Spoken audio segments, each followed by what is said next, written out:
მწერალთა სახლმა ხალხმრავალ ღონისძიებას უმასპინძლა. აფხაზეთის საზოგადოებამ ღირსეული და თვალსაჩინო წარმომადგენლები რაულ ეშპა და სვეტლანა ქეცბა კიდევ ერთხელ გაიხსენა.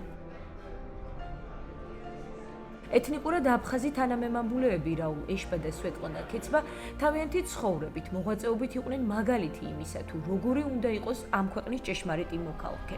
მათ ღირსეული კვალი დატოვეს ქართულ-აფხაზური ურთიერთობების მოგვარების საქმეში, აღნიშნავდნენ გამოსვლელები. ჩვენ მივაგეთ პატივი საოცარ ადამიანებს, განუმეორებელ, სამაგალითო პიროვნებებს, ქალბატონი სვეტლანა ქეცბა, რომელიც იყო აფხაზეთის განათლების და კულტურის მინისტრი და რაულ ეშპას ხსოვნას, რომელიც არის ნამდვილად გმირი ისტორიული პიროვნება, პერსონა, რომელმაც თავი შესწირა ქართულ-აფხაზურ ერთობას და ჩვენი საქართველოს და აფხაზეთის მომავალს. მე მჯერა, რომ აი ესეთი ხსოვნის საღამოები არის სწორედ წინაპირობა იმისა, რომ სწორედ ჩვენი ერთობა გარდაუვალი იქნება, აქ ძალიან ბევრი აფხაზი ესწრებოდა, მათ შორის სოხუმიდან ჩამოსული რამდენიმე პიროვნება. მე მიხარია, რომ ხსენება და არ დავიწყება ჩვენი გმირების, სწორედ ჩვენი ტვირთი არის. ბატონი რაული ყველამ ვიცით, რომ ზვარაკად შეეწირა აფხაზურ-ქართულ კონფლიქტს.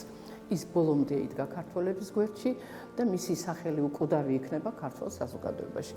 ასევე ჩვენი ქალბატონი სვეტლანა მას უყვარდა ქართველები, თითქოს როგორც თეთრი მანდილის როლს ასრულებდა ქართველებსა და აფხაზებს შორის. ვფიქრობ, რაღაც თით შევძელით მათ სულს ძალიან მოკრძალებულად და ნაზად მოვფერებოდით. აფხაზეთის ავტონომიური რესპუბლიკის ყოფილი ვაჭრობის მინისტრის რაულ ეშპას გმირულ სიკვდილზე დღემდე ბევრს საუბრობენ. ის დაუფიქრებლად დადგა ქართულ-აფხაზური ურთიერთობების დამცველად და სიცოცხლეზე მაღლა სამშობლოს, საქართველოს ინტერესებით დააყენა. ქალბატონი სვეტლანა ქეცბა კი საქართველოს უახლესი ისტორიის, მეტად რთულ დროს დაუღალავად ემსახურებოდა ქართულ-აფხაზური კულტურისა და ურთიერთობის შენარჩუნებას. მას სიცოცხლეშივე მიენიჭა ღირსებისა და წმინდა გიორგის ოქროს ორდენები. ეს არის ორი ბუნდერაზი ადამიანი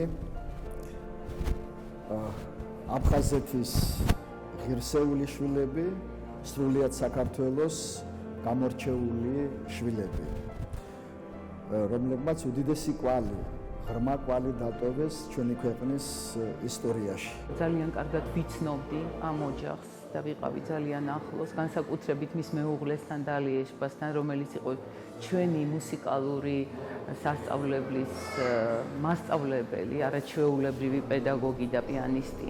კურიოზი სიტყვა, მინდა ვთქვა ქალბატონ სვეტლანა ქეცბაზე, იმიტომ რომ იყო ჩემთვის არის და იქნება ღირსების მაგალითი ყველა ასპექტში. ღონისძიება აფხაზეთიდან იძულებით გადაადგილებულ პირთა, დევნილთა მომსახურების, სააგენტოსა და საქართველოს მწერალთა, ხელოვანთა საზოგადო მოღვაწეთა საერთაშორისო აკადემია გულანის მიერ იყო ორგანიზებული.